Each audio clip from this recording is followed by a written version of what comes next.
حسینیہ لا حول ولا قوة الا باللہ العلی العظیم حسبنا اللہ ونعم الوکیل نعم المولا ونعم النصیر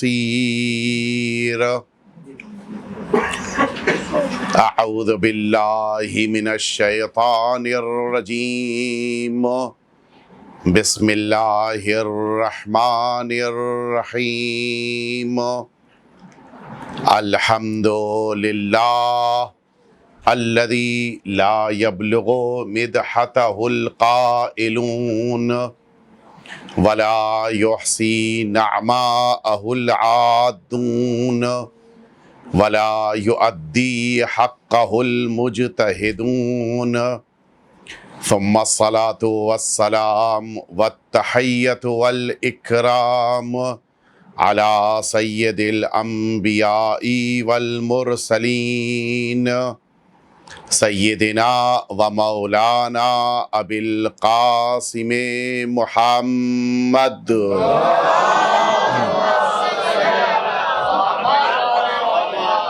صلی اللہ علیہ وعلى أهل بيته الأطيبين الأنجبين الذين أذهب الله عنهم الرجس وطهرهم تطهيرا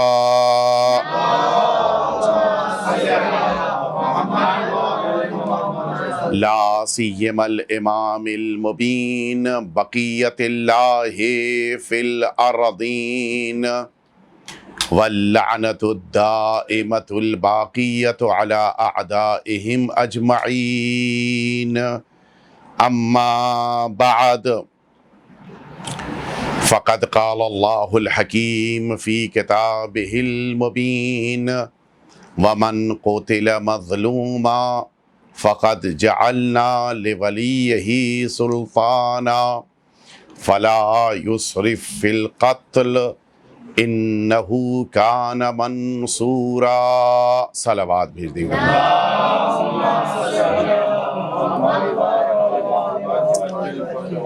اذان محترم عزائے امام حسین اور امام زمانہ علیہم السلام کی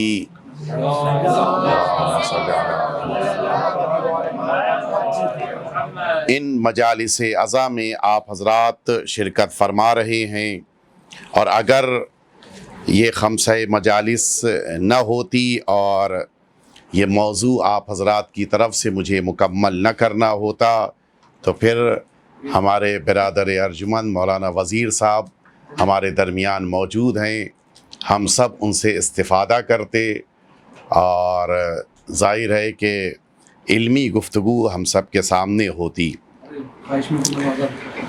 لیکن چونکہ اپنے موضوع کو مجھے آپ حضرات کے سامنے مکمل کرنا ہے، اور کل جس گفتگو کو میں نے نامکمل شکل میں قرار دیا تھا وقت کی بنا پر، اسے آج مکمل کر دینا ہے۔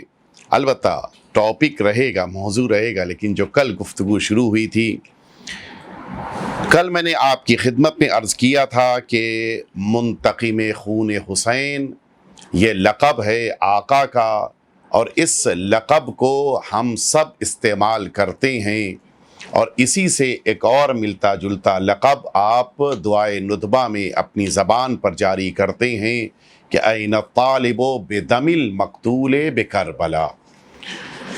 اور اس کے بعد میں نے یہ عرض کیا تھا کہ ایک جملہ اور آپ روز عاشورہ، چونکہ ہمارے آقا اور مولا کا حکم ہے، اس بنا پر آپ کہتے ہیں کہ عظم اللہ اجورنا و اجورکم بمصاب الحسین۔ البتہ اجورکم بعض جگہوں کے اوپر نہیں ہے، لیکن بہرحال دونوں طرح سے کہا جا سکتا ہے کہ عظم اللہ اجورنا بمصاب الحسین وجعلنا من الطالبین بثارہ۔ تو کل گفتگو آپ کے سامنے یہاں تک پہنچی تھی کہ طالبین لفظ استعمال کیا گیا ان لوگوں کے لیے کہ جو امام حسین کے عزادار ہیں اور جن کے دلوں میں امام حسین کے خون کا انتقام اپنے آقا اور مولا کے ساتھ لینے کا جذبہ ہے، اس لیے انہیں لفظ طالبین استعمال کیا گیا ان کے لیے۔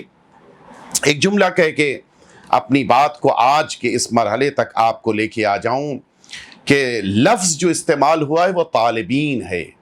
طالبین، چونکہ آپ حضرات واقف ہیں اور میں مسلسل ہی بات کہہ رہا ہوں کہ آپ حضرات کے درمیان صاحبان علم بھی موجود ہیں، طالبین یہ پلورل ہے، طالب سنگولر ہے اور طالبین پلورل ہے۔ طالبین کہتے ہیں ان لوگوں کو جو طلب کرنے والے ہوں، اور اس درمیان ایک اور، چونکہ ہمارے درمیان عالم دین بھی موجود ہیں، درمیان میں ایک اور لفظ ہے، طالب اور طالبین کے درمیان ایک لفظ اور استعمال ہوتا ہے طالبان، کہ جو تثنیہ کا صیغہ ہے، لیکن بہت فرق ہے طالبین اور طالبان میں، دونوں کے درمیان بہت فرق ہے۔ ہم اپنے امام کے ساتھ، امام وقت کے ہمراہ، ان کے رکاب میں دشمنان امام حسین سے انتقام لینے کی تمنا رکھتے ہیں، اس لیے ہم طالبین میں قرار پائیں گے۔ تو اب لفظ آپ کے ذہنوں کے حوالے کر رہا ہوں اس لیے کہ صاحبان فہم مجمع موجود ہے کہ طالبین اور طالبان کے درمیان ایک فرق ہے۔ جنہوں نے ابو طالب کے ایمان کو قبول کیا وہ طالبین ہیں، جنہوں نے انکار کیا وہ طالبان ہیں۔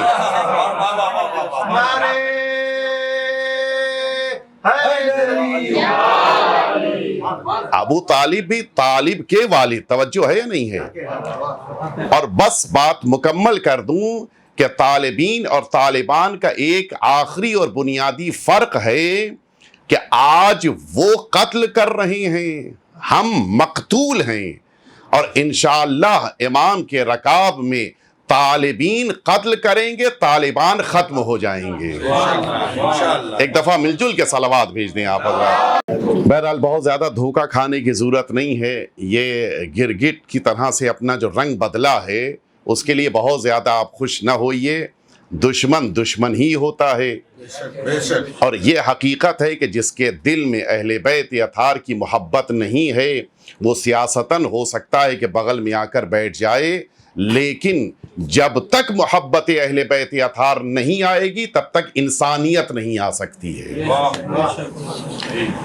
تو بات آپ کے ذہنوں تک پہنچ گئی کہ ہمیں طالبین میں قرار پانا ہے، اور اس کے لیے ہم روز عاشورہ دعا بھی کرتے ہیں، اور امام نے کامل الزیارات میں حکم بھی دیا ہے کہ اس دعا کے ذریعے سے تم تمنا کرو۔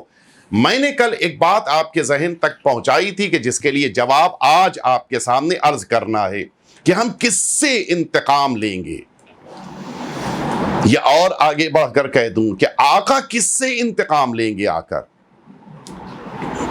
کس سے انتقام لیں گے؟ وہ لوگ کہ جنہوں نے آقا امام حسین کو میدان کربلا میں قتل کیا وہ تو آج دنیا میں نہیں ہیں، آج ان میں سے کوئی بھی نہیں ہے، اتنی لمبی مدت گزر چکی ہے، اب ان میں سے تو کوئی ایک بھی دنیا میں باقی نہیں ہے، تو پھر کس سے انتقام لیں گے آقا؟ اچھا، ہم اور آپ جو طالبین کے طور پر ہیں، ہم کس سے انتقام لیں گے؟ کوئی تو ایسا ہو کہ جس سے ہمیں انتقام لینا ہو۔ اب یہاں سے تھوڑی سی آپ توجہ فرما لیں، اور اسی سے آپ کو دیکھیے، میں نے پہلے دن بھی شاید عرض کیا تھا، آپ کے ذہن میں ہے کہ ہماری گفتگو مجلسی انداز میں نہیں ہے، ہمیں مفہوم کو اور بات کو پہنچانا ہے آپ کے ذہن تک۔ یہی بات اہل بیت اطہار کی مظلومیت بھی ہے اور یہی بات فضیلت بھی ہے۔ کیا ہے سنیے آپ، ہمیں انتقام اور ان لوگوں سے کہ جنہوں نے سرکار سید الشہداء پر ظلم ڈھایا ان سے بدلہ لینے کی تمنا اور خواہش اور آرزو ہے، اور ہونی بھی چاہیے۔ جس کے دل میں جتنی محبت ہے اتنی ہی زیادہ دشمنوں سے انتقام لینے کا بھی اس کے اندر جذبہ ہونا چاہیے، اور یہ ہے ہمارے اندر۔ سرکار سید الشہداء نے جن لوگوں نے ظلم ڈھایا تھا، صرف ظلم میدان کربلا ہی میں سمٹ کے رہ نہیں گیا تھا، بلکہ یہ ظلم آگے بڑھا ہے، شہر کوفہ میں بھی یہ ظلم سامنے آیا، سرزمین شام پر بھی یہ ظلم سامنے آیا، اور یہ ظلم ایسا نہیں ہے کہ بھلا دیا گیا ہو۔ ایک چیز یہ ہوتی ہے کہ وقت گزر جائے اور اس کے بعد انسان سوچے کہ بھئی واقعہ ہو گیا، مدتوں اس چیز کو باقی رکھا گیا اور آج تک وہ چیز باقی ہے، آج تک وہ چیز باقی ہے۔ کل 4 مسجدوں کا ذکر کیا تھا، آج مجھے وہ بھی آپ کے سامنے عرض کرنا ہے۔ یہ چاروں مسجدوں کی جو تعمیر نو ہوئی ہے وہ آقا کی دشمنی میں ہوئی ہے، وہ بھی ابھی عرض کرتا ہوں میں آپ کی خدمت میں۔ تو یہ ایک تاریخی حقیقت ہے کہ جو اہل بیت اطہار پر ظلم ڈھائے گئے، وہ ظلم ایسا نہیں ہے کہ سن 61 ہجری میں سرکار سید الشہداء پہ ظلم ہوئے تو بات ختم ہو گئی، بلکہ آج بھی یہ چیز باقی ہے۔ لیکن پھر وہی بات کہ وہ لوگ کہ جو آج ہیں، انہوں نے تو کچھ نہیں کیا ہے، انہوں نے تو امام حسین علیہ السلام پہ ظلم نہیں ڈھایا ہے۔ اور یہی سوال قرآن مجید کے آیہ شریفہ کے خلاف چونکہ ذہن میں تصور پیدا ہو رہا ہے۔ بیٹا رضا بھائی آپ ہماری طرف بھی متوجہ رہیے، ایک دفعہ صلوات بھیج دیں آپ۔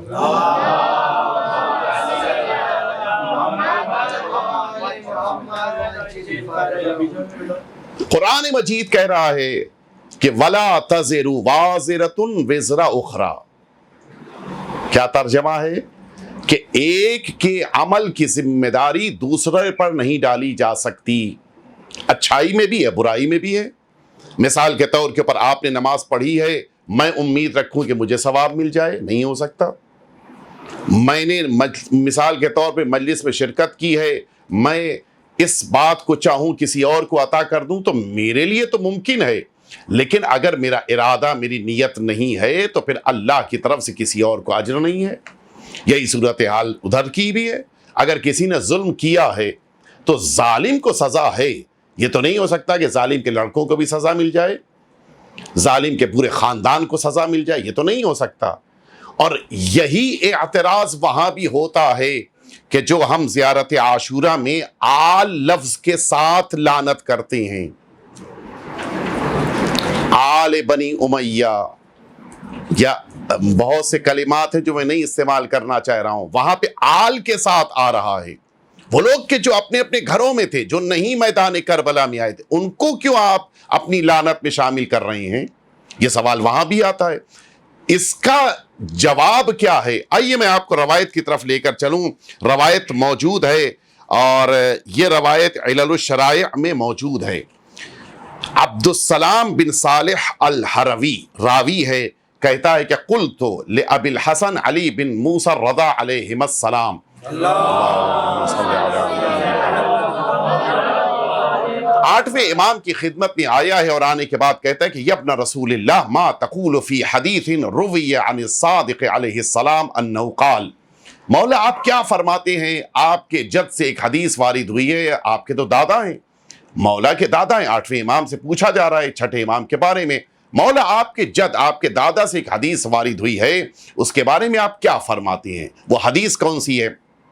مولا فرماتے ہیں کہ یعنی چھٹے امام نے فرمایا کہ انہو قال اذا خرج القائم قتل ضراری قتلت الحسین علیہ السلام بفعال آبائہا۔ مولا کا جملہ ہے کہ جب ہمارا آخری وارث آئے گا تو امام حسین کے قاتلوں، قتلہ لفظ جو ہے وہ پلورل ہے، قاتل کی جو جمع ہے ایک جمع قتلہ بھی ہے، اسی لیے آپ روز عاشورہ جب وہ لعنت پڑھتے تو اللہم لعن قتلۃ الحسین، یہ قتلۃ کیا ہے؟ قاتلین، متوجہ ہوئے؟ تو یہ ایک پلورل ہے۔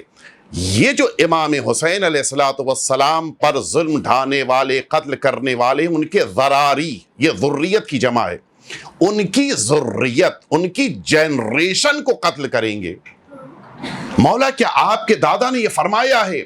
مولا نے فرمایا کہ ہوا کذالک، یقیناً وہ آئیں گے تو پھر ان لوگوں کو قتل کریں گے کہ جن کے دادا نے، جن کے پردادا نے، جن کے سکڑ دادا نے، نہ جانے کتنے کتنے اوپر جاتے جائیے۔ ظاہر ہے کہ 1200-1400 سال کا فاصلہ ہو چکا ہے، اس درمیان جتنی بھی جنریشن ہے ان کو قتل کیا جائے گا۔ اس نے بڑے تعجب سے پوچھا کہ فقول اللہ عز وجل ولا تزر وازرۃ وزر اخری، سورہ انعام کی آیت نمبر 164، ما معنی ہو؟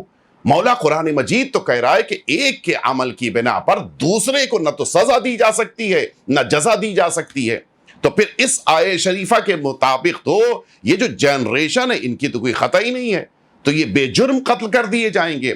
مولا نے فرمایا کہ صدق اللہ فی جمیع اقوالہ، اللہ اپنے ہر قول میں سچا ہے۔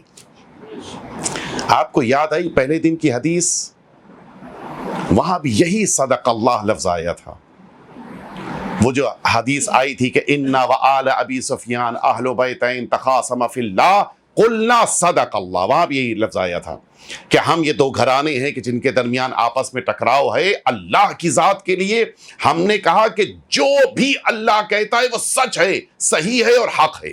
وہی لفظ یہاں پہ بھی مولا نے استعمال فرمایا۔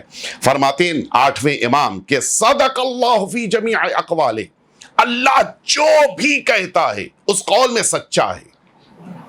یہ عجیب انفرادیت ہے، اللہ جو کہتا ہے وہ سچ ہے، جو آیت بھیجتا ہے وہ سچ ہے، جس رسول کو بھیجتا ہے وہ سچا ہے، جن اہل بیت کو بھیجتا ہے وہ سچے ہیں۔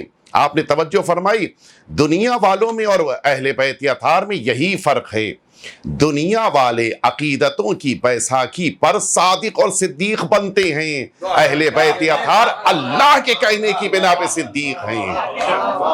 ایک دفعہ مل جل کے صلوات بھیجتے ہیں، لیکن اب وہ سوال تو اپنی جگہ پہ محفوظ ہے کہ مولا اس جنریشن کو کیوں قتل کیا جائے گا۔ اب سنیے، مولا فرماتے ہیں لیکن ذراری قتلت الحسین یردون افعال آبائہم، اس لیے اس جنریشن کو آقا آنے کے بعد قتل کریں گے کہ یہ وہ جنریشن ہے کہ جو اپنے آباء و اجداد کی برائیوں پر اور قتل امام حسین پر راضی ہے۔ توجہ فرمائی آپ نے، وہ جو آپ زیارت عاشورہ میں جملہ پڑھتے ہیں کہ اللہم لن اول ظالم ظلم حق محمد و آل محمد و آخر تابع له على ذلك اللہم لعن العصابة التي جاہدت الحسین وشایعت وبایعت وتابعت على قتل، یہ جملہ اسی بنا پر ہے کہ صرف میدان کربلا میں قتل کرنے والے ہی لعنت کے مستحق نہیں ہیں، بلکہ وہ بھی لعنت کے مستحق ہیں کہ جو اس ظلم کے اوپر راضی رہ گئے، جنہوں نے امام حسین پر ظلم ہوتے ہوئے دیکھا یا بعد میں سنا اور ان کا دل سکون سے بیٹھا رہ گیا، وہ لوگ بھی ان قاتلان امام حسین کی فہرست میں شامل ہیں۔ توجہ فرمائی آپ نے، مولا فرماتے ہیں کہ یہ تمام افراد کہ جو ان اپنے آباء و اجداد کے افعال پر راضی ہیں، وہ سارے افراد آخری امام کی تلوار سے قتل کیے جائیں گے۔ اور پھر اس کے بعد فرماتے ہیں وَيَفْتَخِرُونَ بِهَا، نہ صرف یہ کہ یہ لوگ راضی تھے بلکہ اس خاندان سے ہونے پر فخر کرتے ہیں۔ اللہ اکبر، میں ابھی عرض کروں گا آپ کے اوپر کہ یہ تقریباً 8-9 گھرانے تھے جو فخر کرتے تھے کہ ہم نے کیا کیا ہمارے آباء و اجداد نے کیا ہے میدان کربلا میں۔ وَمَنْ رَضِيَ شَيْئًا كَانَ كَمَنْ أَتَاهُ، جو جس کام سے راضی ہوتا ہے وہ گویا اس کام میں شامل ہوتا ہے۔ توجہ فرمائیے آپ نے، وَلَوْ أَنَّ رَجُلًا قُتِلَ فِي الْمَشْرِقِ فَرَضِيَ بِقَتْلِهِ رَجُلٌ فِي الْمَغْرِبِ كَانَ الرَّاضِي عِنْدَ اللَّهِ شَرِيكَ الْقَاتِلِ، اگر ایسٹ میں کوئی شخص قتل کر دیا جائے اور ویسٹ میں بیٹھا ہوا کوئی شخص اس قتل پر راضی ہو تو یہ اللہ کے نزدیک راضی انسان اس قاتل کے جرم میں شریک سمجھا جاتا ہے۔ آپ نے توجہ فرمائی، یہ جو ہم اس شدت کے ساتھ امام حسین کا غم مناتے ہیں اور دشمنان امام حسین سے اپنی بیزاری کا اظہار اور اعلان کرتے ہیں، اس کی وجہ یہی ہے کہ ذرا سا بھی ہمارے دلوں میں کوئی سافٹ کارنر بھی نہ پایا جاتا ہو ان لوگوں کے لیے جنہوں نے اہل بیت اطہار پہ ظلم ڈھایا ہے۔ اس کے بعد فرماتے کہ وَإِنَّمَا يَقْتُلُهُمُ الْقَائِمُ إِذَا خَرَجَ لِرِضَاهُمْ بِفِعْلِ آبَائِهِمْ، اس بنا پر انہیں قتل کیا جائے گا کہ یہ سب اپنے آباء و اجداد کے فعل پر راضی ہیں۔ یہ جو آپ جملہ بہت ساری زیارتوں میں اور بھی کہتے ہیں آپ کہ لعن اللہ امتن سمعت بذالک فرضیت بہ، یہ راضی رہنے والی قوم بھی اسی لیے مستحق عذاب ہے۔ اب آپ سنیے، تفسیر سنیے، اور اس کے بعد پھر اگلی روایت کی طرف میں آپ کو لے کے آؤں۔ یہ جو 4 مسجدیں کل بھی جن کا ذکر آیا تھا، البتہ عرض کر دوں کہ مولا نے 5 مسجدوں میں نماز پڑھنے کے لیے منع کیا ہے، لیکن 4 مسجدیں خاص طور سے اس لیے میں کہہ رہا ہوں کہ یہ 4 وہ مسجدیں ہیں کہ جن 4 مسجدوں کے لیے ہمارے آقا اور مولا امام محمد باقر علیہ الصلوۃ والسلام، آپ کا ارشاد گرامی قدر ہے کہ اذا قام القائم دخل الکوفہ وامر بہدم المساجد الاربعہ، جب آخری امام روئے زمین پہ تشریف لائیں گے تو اس شہر کوفہ میں 4 مسجدوں کو منہدم کر دیں گے۔ وہ 5ویں مسجد مسجد تیم ہے کہ جس کے لیے آقا امیر المومنین نے منع فرمایا تھا کہ اس میں نماز نہ پڑھی جائے۔ یہ 4 مسجدیں اور ایک مسجد تیم کہ جس کے لیے آقا نے منع کیا تھا، یہ 4 کون سی مسجدیں ہیں؟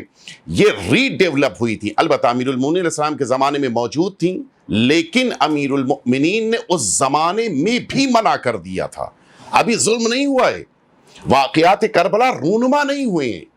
ابھی امیر المومنین علیہ السلام سن 35-36 ہجری میں آئے ہیں سرزمین کوفہ، اور شہادت ہو رہی ہے سن 60 ہجری میں، یعنی پورے 24 سال 25 سال کے بعد واقعات کربلا ہونے والے ہیں، لیکن اس سے پہلے ہی امام نے منع کر دیا کہ ان مسجدوں میں نماز نہ پڑھی جائے۔ مسجد تیم کی وجہ یہ تھی کہ اس مسجد میں وہ لوگ جمع ہوتے تھے کہ جو امیر المؤمنین کو اپنا امام اور اپنا حاکم خلیفہ نہیں تصور کرتے تھے، یہ دشمنان امیر المؤمنین کی مسجد سمجھی جاتی تھی۔ بقیہ 4 مسجدیں کہ جو ری ڈیولپ ہوئیں، ان کے نام آپ سنیں گے آپ کو محسوس ہو جائے گا کہ ان مسجدوں کو کیوں آخری امام آ کر منہدم کریں گے۔ مولا فرماتے ہیں کہ وہ 4 مسجدیں کون سی ہیں؟ سب سے پہلی مسجد شبس بن ربعی، یہ وہ انسان ہے کہ جو میدان کربلا میں پسر سعد کے ساتھ آیا تھا اور امیر المؤمنین کے فرزند ارجمن سرکار سید الشہداء کو قتل کرنے کا ارادہ رکھتا تھا۔ اس کے قبیلے والوں نے علیہ السلام جناب مختار کے مقابل بھی آیا تھا شبس، اور اگر آپ کو یاد ہو تو یہی عبداللہ بن حر کے ذریعے سے مارا گیا تھا، یہ وہی شبس ہے۔ اس کے قبیلے والوں نے اس یاد میں کہ یہ امام حسین کے قاتلوں کے درمیان موجود تھا، اس شہر کوفہ کی مسجد کو ری ڈیولپ کیا تھا، اور پھر اس مسجد کا نام مسجد شبس رکھا تھا۔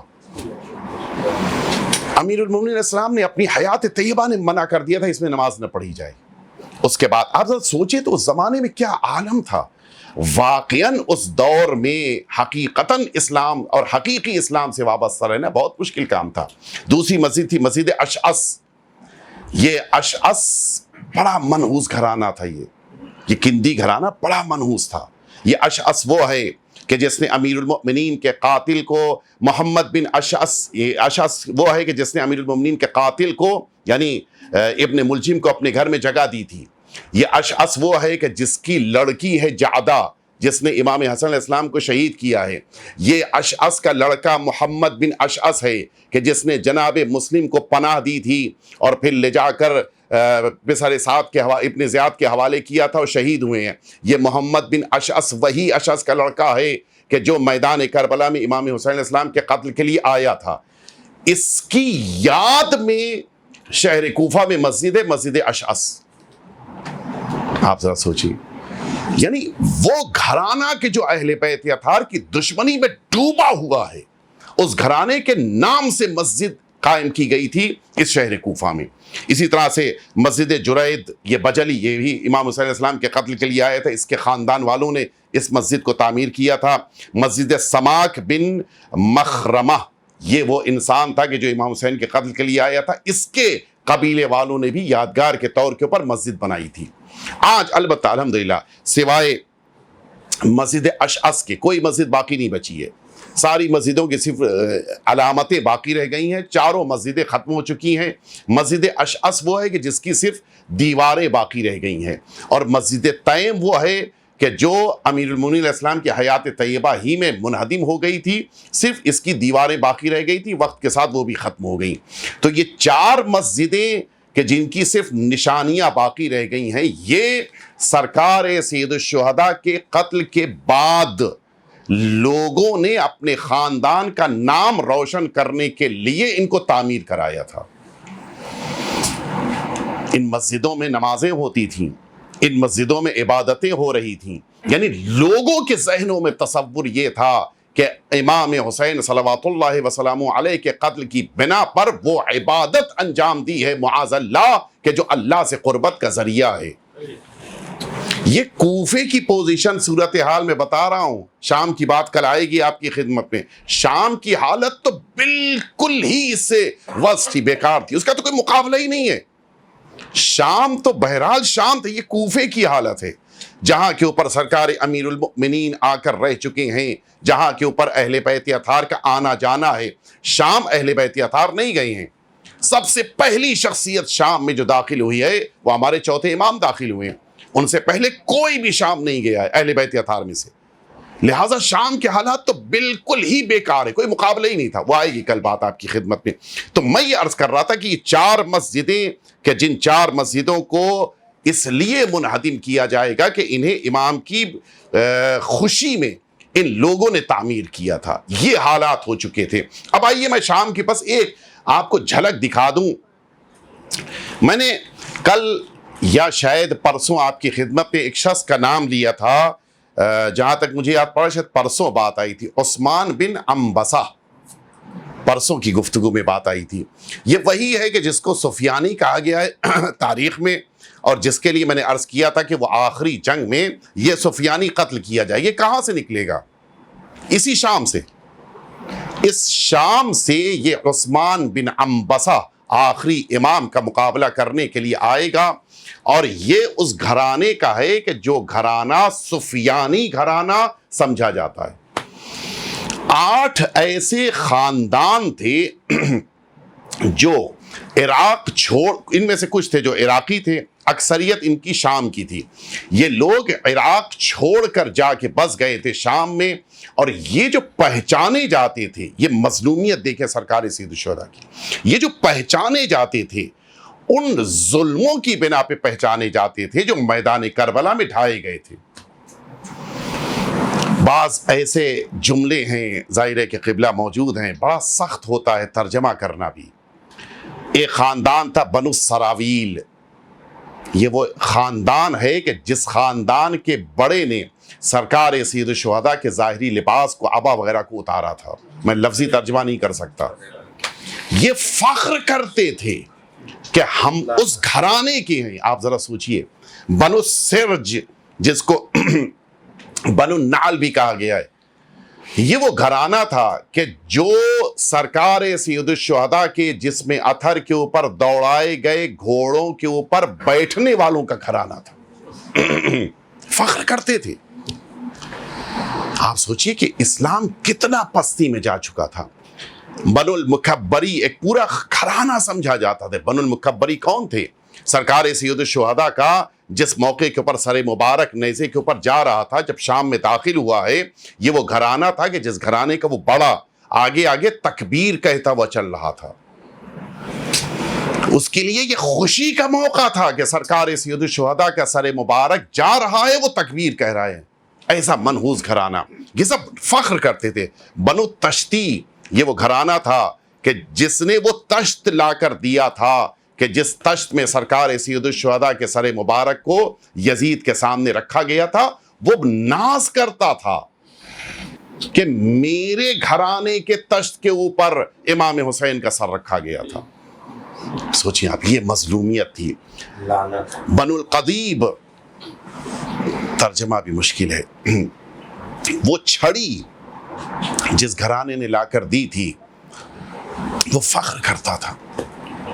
یہ عالم تھا شام۔ بنو درجی، وہ گھرانہ کہ جس گھرانے نے کچھ رقم دے کر امام حسین کے سر مبارک کو اپنے گھر کے دروازے پر رکھا تھا، اور جس گھر کی عورتوں نے امام حسین کے سر مبارک کی توہین کی تھی، یہ فخر کرتے تھے۔ اب آپ ذرا سوچئے، وہ گھرانے موجود ہیں، ایسا نہیں کہ ختم ہو گئے۔ وہ گھرانے موجود ہیں۔ علیکم السلام۔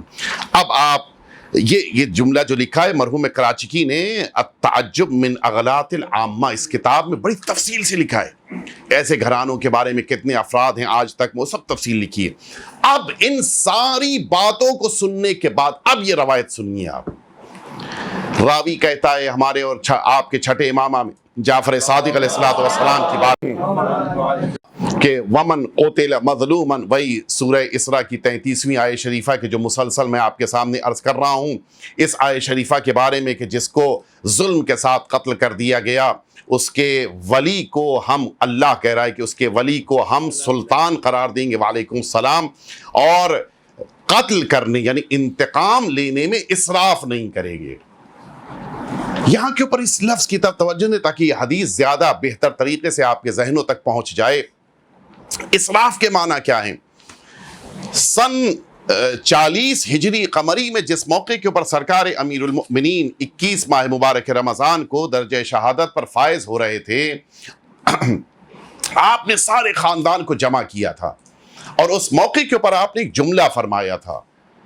یہ وصیت صرف بیٹوں سے نہیں کی تھی، سارے بنی ہاشم سے کی تھی کہ دیکھو یہ ابن ملجم ہے، اس نے مجھے مارا ہے، میں زندہ رہا تو اس کی ذمہ داری میری ہے کہ مجھے کیا کرنا ہے اس کے ساتھ، لیکن اگر میں اس دنیا سے چلا گیا تو پھر اس ابن ملجم نے مجھے ایک ضربت ماری ہے تو قصاص کے، تو چونکہ قصاص اسلام کا حکم ہے، قصاص کے طور پہ صرف ایک ضربت مارنا۔ توجہ فرمائے، یہ امیر المومنین نے وصیت میں فرمائے جو آج موجود ہے۔ اتنی اہم بات یہ عدم اسراف، یعنی اسراف کس کو کہتے ہیں؟ مثال کے طور کے اوپر ایک کے مقابل 2 مار دینا، ایک کے مقابل 5 مار دینا، جو ہمارے وہاں مزاج ہے کہ مثال کے طور کے اوپر کسی نے کسی کو برا کہہ دیا تو تم نے ایک بات کی تو 5 ہم سے سنتے جاؤ، یہ جو ہے یہ اسراف ہو گیا، انسان نے تجاوز کیا۔ اور فرما رہے آپ یعنی جتنا اس کا انتقام لینے کا حق تھا اس سے زیادہ لیا۔ البتہ یہاں پہ انتقام کا موقع نہیں ہے، لیکن اسلام اتنا اس مسئلے میں سخت ہے، جتنا ظلم ہے اتنا ہی انتقام لے سکتے ہیں آپ۔ اور اسی لیے مولانا کو یاد ہوگا ابھی کچھ دنوں پہلے یہ بڑی اہم گفتگو تھی ایران کی پارلیمنٹ کے اندر کہ جب کوئی انسان کوئی جرم کرتا ہے تو وہ تو مثال طور پہ چوری کر کے جیل میں چلا گیا، لیکن اس کا پورا خاندان سزا بھگتتا ہے۔ مثلا ایک چور ہے، ایک زندان میں ہے، اس کا بچہ اسکول پڑھنے جائے گا، بقیہ کیا کہیں گے؟ چور کا بیٹا آ گیا، تو اس کی تو کوئی غلطی نہیں ہے، اس کو تو بلا وجہ سزا مل گئی۔ اس کی بیوی کہیں گے اچھا یہ چور کی بیوی آ گئی، اس کے بھائی کہا جائے گا چور کا بھائی آ گیا۔ توجہ ہے یا نہیں ہے؟ تو یہ نہ ہو اس کے لیے باقاعدہ وہاں قانون پاس کیا جا رہا ہے۔ تو یہ جہاں پہ اہل بیت اطہار کے چاہنے والوں کی حکومت ہوتی ہے وہاں اتنا خیال کیا جاتا ہے۔ دنیا کے وہ ممالک اور ہیں کہ مجرم کے پورے خاندان کو دار پہ چڑھا دیتے ہیں، یہ اہل بیت اطہار کے چاہنے والوں کا ملک ہے جہاں مجرم کے علاوہ اس کے گھر والوں کو بھی عزت دلا رہے ہیں۔ یہ محمد والے محمد بلند ترین صلوات۔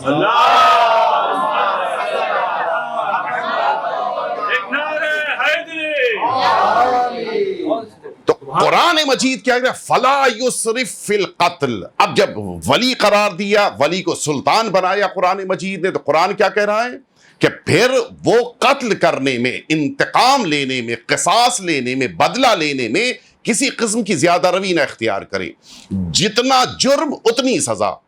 ٹھیک، اب یہاں کے اوپر امام کا جملہ سنیے، مولا فرماتے کہ ذالک قائم آل محمد علیہم السلام، مل جل کے صلوات بھیجتے ہیں آپ۔ وہ ہمارا آخری وارث ہوگا کہ جو دنیا میں آئے گا، فَيَقْتُلْ بِدَمِ الْحُسَيْنِ علیہ السلام، وہ امام حسین کے خون کی بنا پر قتل کرے گا۔ یہاں تک تو ٹھیک، اب اس کے بعد جملہ سنیے، مولا فرماتے ہیں فَلَوْ قَتَلَ، یہ ہمارا آنے والا آخری وارث اہل الارض، ساری زمین پر موجود سارے افراد کو بھی اگر قتل کر دے، وَلَمْ يَكُنْ مُسْرِفًا، تو پھر وہ ساری زمین سے بھی اگر انتقام لے ڈالے، سارے انسانوں کو بھی اگر قتل کر دے، پھر بھی ذرہ برابر زیادہ روی نہیں ہوگی، بیجا ظلم نہیں ہوگا۔ کیوں؟ اس لیے کہ امام حسین پہ آج تک اتنا ظلم ہوا ہے کہ ان سارے قصاص کے باوجود ابھی بھی حق ادا نہیں ہو پائے گا۔ اتنا امام حسین پہ ظلم ہوا ہے، توجہ فرمائی آپ نے۔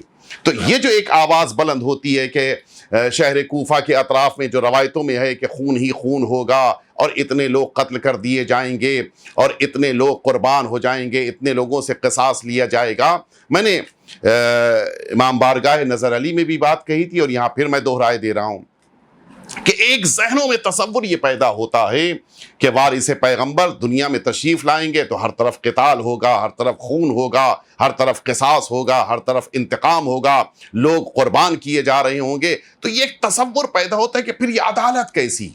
لیکن حقیقت یہ ہے کہ جن کے گھروں میں ظلم ہوا ہے، جن گھروں میں انسانوں کو قتل کیا گیا ہے، ان گھروں سے جب تک انتقام نہ لیا جائے تب تک عدالت قائم نہیں ہو سکتی ہے۔ انسان سوچتا ہے کہ وقت گزر جانے کے بعد سارے معاملات ختم ہو گئے، معاملہ ختم نہیں ہوا ہے، بلکہ وقت گزرنے کے ساتھ ان کا جرم بڑھتا جا رہا ہے، اور اسی لیے اسلام مسلسل اس بات کی تاکید کر رہا ہے کہ تمہارے ہاتھ ظلم کے خون سے رنگین نہیں ہونے چاہیے۔ اس لیے کہ اگر تم نے ظلم کیا تو پھر یہ یاد رکھنا کہ اس ظلم کا انتقام لینے کے لیے وہ ذات آ رہی ہے کہ جس کے لیے کل میں نے عرض کیا تھا کہ الا یا اہل العالم انا الصمصام المنتقم، انتقام لینے والی تلوار میں ہوں جو میں آ چکا ہوں، انتقام لیں گے وہ۔ تو پھر اس سے یہ بات پتا چلتی ہے کہ جو امام حسین پر ظلم ڈھائے گئے وہ سارے ظلم ڈھانے والے افراد کے خاندان والے آج بھی موجود ہیں۔ یہ الگ بات ہے کہ ایک آدھ کوئی نکل آتا ہے جو یزید کو رضی اللہ کہہ کے اپنا رشتہ بتا دیتا ہے، ورنہ ڈھکے چھپے بہت سے ہیں، اور یہ تو اچھا ہوا کہ اس نے بتا دیا کہ میرا رشتہ کس سے مل رہا ہے، ورنہ کس کو پتا چل پاتا۔ اور یہ عجیب چیز ہے۔ اتفاق یہ ہے کہ جس سال شاید آپ تھے یونس بھائی کہ جس موقع کے اوپر ون میں میٹنگ ہو رہی تھی، مجھے یاد پڑ شاید آپ بھی تھے، کہ جب یہی ایک سو کالڈ ڈاکٹر صاحب نے رضی اللہ کہا تھا، اس سال یہ ون میں میٹنگ ہو رہی تھی، اس میں بات ہو رہی تھی کہ کیا کیا جائے۔ اسی کے بعد حج کا زمانہ، تو میں اتفاق سے حج پہ گیا تھا، سعودی عربیہ میں جو ان کی کمیونٹی کے افراد تھے ان سے بہتوں سے میں نے پوچھا، جاننے والے تھے، کہ بھائی وہ صاحب فلاں ہیں جو آج یہ بات کہہ رہے ہیں، تو مجھے اچھی طرح یاد ہے کہ اکثریت کے کہنا تھا بھی میرا کوئی تعلق اس سے نہیں ہے۔ آپ متوجہ ہوئے؟ جو امام حسین سے ٹکراتا ہے خود اس کی قوم والے اسے چھوڑ دیتے ہیں۔ ایک دفعہ مل جل کے صلوات بھیج دیں آپ اہل بیت کے دشمنوں پر۔ اور ایک حقیقت اور بھی ہے، امام حسین نے جس ملک میں آنے کی تمنا کی تھی اس ملک سے ان لوگوں کو نکال باہر کیا گیا کہ جنہوں نے امام حسین کے قاتل کی تعریف کی تھی۔ ہاں، جو دنیا میں کہیں بھی جا سکتے ہیں یہاں نہیں آ سکتے ہیں۔ امام حسین سے ٹکرا کے کوئی رہ نہیں سکتا۔ بڑے سے بڑا انسان، بڑا غرور تھا، بہت غرور تھا، نہیں پتا آپ لوگوں کو خبر ہے نہیں، غرور میں ڈوبا رہتا تھا، اپنے علم کے اوپر، اپنے بیان کے اوپر، آیتوں کے اوپر، اور بقیہ دین اور مذہب والوں کی کتابوں کے رٹ لینے کے اوپر بڑا غرور تھا اس کو۔ لیکن آج سارا غرور چکنا چور ہو گیا۔ یہ صرف یزید کی محبت نے اس کو ڈبویا ہے۔ آپ نے کبھی دیکھا ہوگا کوئی ایک انسان بہت دنوں تک، میرے ساتھ بھی ہوا، بہت دنوں تک کام کرتا تھا، اچانک اس نے پروفیشن چینج کر دیا۔ کیا ہوا بھائی؟ خیریت؟ تو کل تک تم بڑھائی تھے، مثلا کارپینٹر تھے، اب کیوں نہیں تم ٹیبل بناتے؟ کہ نہیں اب اس بزنس میں فائدہ ہو نہیں رہا ہے۔ انسان تب پروفیشن چینج کرتا ہے کہ جب اس میں کوئی فائدہ نہ ہو۔ تو اگر یہ طبابت میں کامیاب ہوئے ہوتے تو کبھی شریعت میں دخالت نہ کرتے۔ اپنے میدان میں انسان کو بولنا چاہیے اور اپنے میدان میں انسان کو گفتگو کرنی چاہیے، اور تبھی تک عزت بچی رہتی ہے۔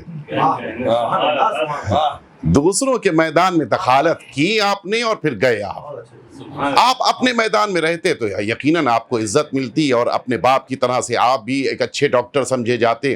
لیکن جہاں آپ نے اپنے میدان سے آگے بڑھ کے بولنا شروع کیا پھر آپ کی بھی عزت گئی اور پورا خاندان بھی ڈوب جاتا ہے. ایک دفعہ مل جل کے صلوات بھیج دیں آپ.